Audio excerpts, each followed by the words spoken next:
and ability to cut off the ring is more, and he's bigger and stronger, and I think, you know, there's a risk there for Crawford, but this is why you tune in, right? Crawford keeps doing the amazing. Terence Crawford and Canelo Alvarez are stepping up to restore dignity to boxing, offering fans a chance to move past the spectacle of Mike Tyson and Jake Paul's so-called fight. Let's be honest. What we witnessed wasn't sport, but a sideshow. Now, Crawford and Canelo are here to showcase true greatness and remind everyone what real boxing is all about. We're looking for the big fights, Crawford, Canelo. Now we're preparing for this.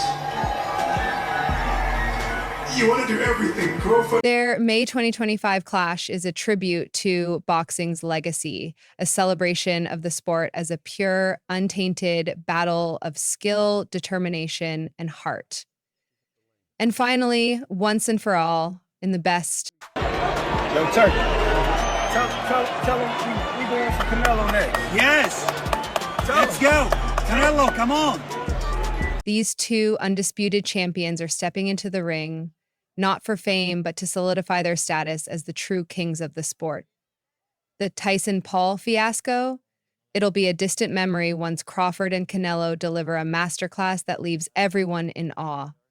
Get ready for a fight so authentic, so monumental, it will dominate every conversation in the boxing world. Text me yesterday if is it possible to talk about the Crawford fight for February or meet to yesterday here in Los Angeles with him. Terence Crawford and Canelo Alvarez, two undisputed champions from completely different weight classes, are set to share one stage in a showdown that could redefine the boundaries of what's possible in boxing. If you thought Crawford's domination of Errol Spence Jr. in 2023 was legendary, this fight promises to raise the bar to an entirely new level. Has the Canelo fight, you know, realistically left your mind once he said he's not interested, or you still pursuing it? Not at all. You know, I think business talk. You know, with the right. Crawford may be 36, but don't let that number fool you. He's an absolute force in the ring. He's the first fighter in the four-belt era to hold undisputed titles in 2 weight divisions. And let's not forget, he didn't just beat Errol Spence Jr., he dismantled him with a 9th-round TKO that looked more like a sparring session. Crawford has been tearing through weight classes like levels in a video game. And now he's set to leap another 21 pounds to face Canelo. Yeah, 21 pounds. That's not just a challenge, it's borderline insane. But if anyone can pull off the impossible, it's Bud. So how can you, a man coming from 147, I know he's a great man. Crawford is a great man and a great warrior. But you come from 147 to put on a better fight than Charlo. I mean, I don't even know what that means. I don't know if that means that Crawford is so great and he can do that, or that means that Charlo set the bar so damn low that anybody can. Now let's talk about Canelo Alvarez, the 33-year-old king of the super middleweight division. His record says it all. 59 wins, 2 losses, 2 draws, with 39 knockouts. Canelo has dominated the 168-pound division like a ruler with an iron fist. Just last year, he dispatched Jaime Munguia and Edgar Berlanga without breaking a sweat. His power, precision, and adaptability make him one of the most dangerous fighters in the sport. And let's not forget, he's already proven he can hold his own against bigger opponents. Well, except for Dimitri Bivol, but let's not linger on that. Turkey Al-Sheikh say that he sent you an offer, possibly to face Crawford for coming up here. Is that true, or what happened with that? No, I don't have any offer. And look, I'm 100% focused on this fight, and then. Why does this fight matter so much? It's more than a clash of champions. It's about legacy. Crawford is jumping up 2 entire weight classes, pitting his speed and technical brilliance against Canelo's size and raw power. This is the kind of fight where careers are either solidified as legendary or left in ruins. And then there's Saudi Arabia. The land of oil and limitless wealth is making this bout happen, with whispers of record-breaking paydays. And when record booking and boxing are mentioned together, you know it's not pocket change. The Saudis have been pouring money into combat sports like it's monopoly cash, and this fight could very well be their crown jewel. I think that Crawford could beat him because Crawford is a big 147 fighter and is strong as well, which a lot of people don't give him the credit for. But let's not pretend this will be a walk in the park for Crawford. He already moved up to 154 pounds and took out Israel Madrimov to claim the WBA world title, a hugely impressive feat. But stepping up to 168 pounds is an entirely different challenge. That's 14 more pounds added to his frame. And this is where things get tricky. Speed, stamina, power. How much of that survives when you're carrying the equivalent of 2 Thanksgiving dinners? Everybody keeps bringing up Canelo. I think that's weird, because you'd have to gain 20 pounds? Yeah. But they say that's the money fight. That's the mega fight. That's the money fight. That's the only thing that makes sense for Terence Crawford.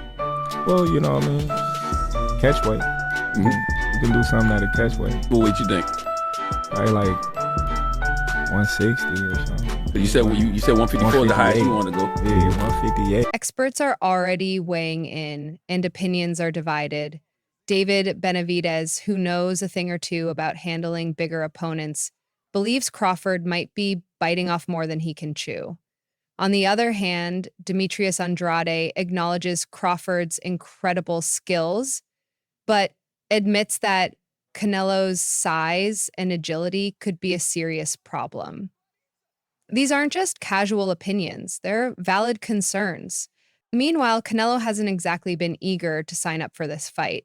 At first, he dismissed the idea, saying, "This isn't it," and you can see why. If he wins, critics might claim Crawford was too small. But if he loses, the internet would have an absolute field day. However, enter the Saudis with their deep pockets, and suddenly Canelo's tune has changed. He recently hinted that he's open to the fight as long as the price is right.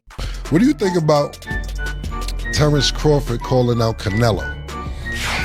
I don't like that fight. Why not? I don't like that fight. It's just too much weight. Terence Crawford versus Canelo Alvarez is the kind of showdown that could redefine boxing history. On one side, you have Crawford, a technical mastermind who dismantles opponents like he's solving a complex puzzle. On the other, there's Canelo, a powerhouse who's dominated the 168-pound division with an iron grip. This fight isn't just about titles or even money, though let's be real, money's part of it. It's about legacy, taking risks, and a stage grand enough to showcase the greatness of 2 extraordinary fighters. If Crawford and Canelo were to come to fruition, you see that being competitive, still even with the 21-pound difference, Jim? If I'm Crawford, I don't want to have to go up to 168 pounds to get the fight. I want to somehow gull Canelo into thinking that it's okay to fight him at, best of all possible world. Let's start with Crawford. This guy is a masterclass in adaptability. Against Errol Spence Jr., he didn't just win, he delivered a performance so one-sided it felt like Spence had stepped into the wrong sport. Crawford landed 50% of his power punches, while Spence managed just 13%. That's not just dominance, it's a boxing clinic. And it's not just Spence. Crawford does this to everyone.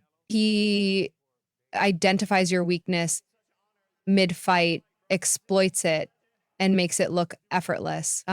However, Crawford's move up in weight has been, let's say, an adventure.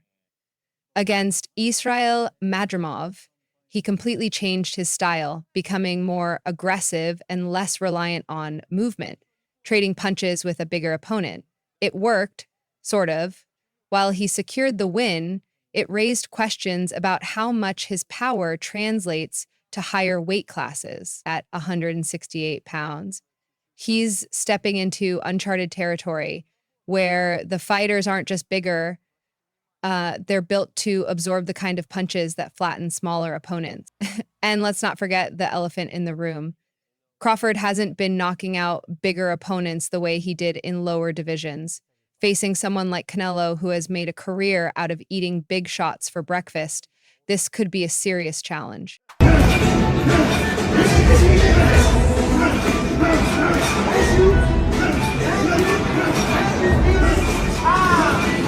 Canelo's ability to cut off the ring and apply relentless pressure is unmatched.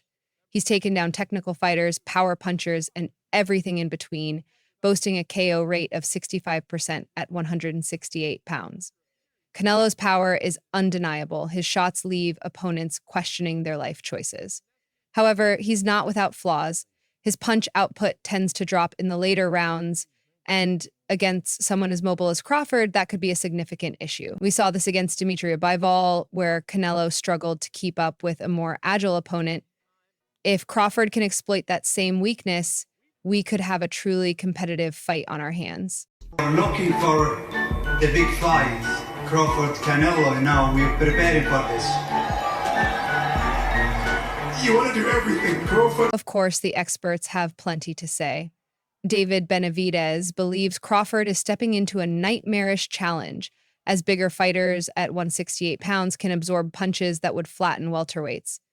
Canelo's experience at this weight could be the deciding factor. Demetrius Andre, while a fan of Crawford's technical brilliance, shares similar doubts. He respects Crawford's skills but isn't convinced he can overcome Canelo's size, strength, and adaptability. Meanwhile, Saudi promoters are throwing around astronomical figures, between $50 and $100 million, for each fighter. Yes, you read that right. The Saudis have established themselves as kings of hosting mega senates, and this fight perfectly aligns with their vision. It's not just about the money. It's about elevating boxing to a global stage and making dream matchups like this a reality. Saudi's not just about the money and desperation of people fighting for their rights and making dream matchups like this a reality. Power. 4 by no power? Yeah. We're not a roll with punches. We're not to take power. You take your power away from it. How you take a power punch? Take the power away from a puncher. Let's know. No, I ain't gonna tell you. You should know. Slide off, take something off the shot here and there. That's For Crawford, this fight is about proving that skills can outweigh size. A victory would solidify his place among the greatest pound-for-pound fighters in history. He's not just chasing a payday, he's chasing history. However, let's be honest, this is the biggest challenge of his career, and the odds are stacked against him. For Canelo, it's about silencing the doubters. A win against Crawford would add another chapter to his already legendary resume. Canelo thrives on taking risks, whether it's moving up in weight to fight bigger opponents or facing technically superior opponents. He's never shied away from a challenge. Fans are split. Canelo's size, power, and experience make him the favorite, but Crawford's speed, technique, and adaptability turn him into a wild card. This fight is the definition of unpredictable, and that's what makes it so thrilling. Everyone has an opinion, but no one truly knows how it will play out until these two step into the ring. As Pichuk and Rubin go to the ring, this isn't just another fight, it's a defining moment. A clash of two undisputed champions, each with everything to lose and even more to gain. With Saudi money on the table, the prospects look promising. This could be the fight of the century, the kind of event boxing fans will be talking about for decades. Buckle up. Canelo versus Crawford, the biggest fight in the game. Yes. Yeah, I mean, like when you're looking at Ryan Garcia and Tank Davis, this is the next thing.